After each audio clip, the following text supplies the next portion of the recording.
అర్ధరాత్రి 11కి ఫుల్లుగా వర్షం పడుతుంది. మాకిప్పుడు ఆకలేస్తుంది. సో, అందుకే రూమ్‌లో మ్యాగీ తెచ్చుకున్నాం. ఏం తినాలన్నా, ఆకలేసినా సరే ఫస్ట్ గుర్తొచ్చేది అందరికి మ్యాగీ. ఫస్ట్ గుర్తుకు రావడం విషయం పక్కన పెడితే, అసలు అన్నిటికన్నా ఈజీగా అయిపోయేది ఆ మ్యాగీ ఒకటే. అందుకే ఆకలేసిన ప్రతిసారి నాకదే గుర్తొస్తది.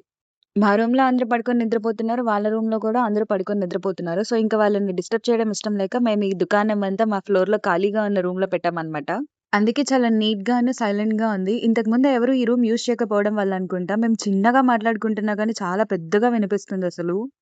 నాకెందుకో వాటర్ తగ్గినట్టు అనిపించింది. అందుకే ఎక్కువ వాటర్ పోసేసాను. నాకేమో సూపీగా ఇష్టం. అమ్మనికి కూడా అలాగే ఇష్టం. బట్ ఎందుకో నార్మల్‌గా తిందామంది.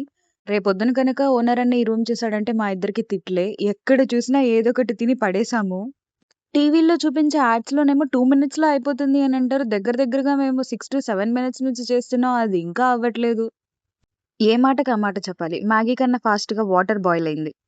ఇప్పుడు ఈ మ్యాగీని 2 హాఫ్స్ చేయాలన్నమాట. ఈ పని నేనే ఎందుకు తీసుకున్నానంటే, ఒక స్పూన్ ఎక్స్‌ట్రా ఏసుకోవచ్చని చెప్పేసి. మాది ధూల్ సార్. ధూళెక్కువ. కుదురుగా తింటే నేనెందుకవుతాను? అందుకే నా ఫ్రెండ్‌కి వీడియో పంపించి మరి మ్యాగీ తింటావా? ఆ! అయినా మేము చేసిన మ్యాగీ నువ్వేం తింటావులే, మేమే తినేస్తామని చెప్పేసి మరి కదిలించాను. మ్యాగీ యాడ్‌ని చేసేవాళ్ళు దయచేసి మీ కంటెంట్‌ని మార్చుకోవాల్సిందిగా కోరుకుంటున్నాను. ఎందుకంటే అది ప్రిపేర్ చేయడానికి 2 మినిట్స్ పట్టదు. అది తినడానికి మాత్రమే 2 మినిట్స్ పడుతుంది. ప్లీజ్ చేంజ్ చేయండది. నా పాటికి నేను ఎంజాయ్ చేస్తూ తింటున్నాను. ఎందుకంటే వర్షం పడుతుంది కాబట్టి వెదర్ చల్లగా ఉంది. అమ్మని చూడండి కెటిల్‌లోనే తినేస్తుంది.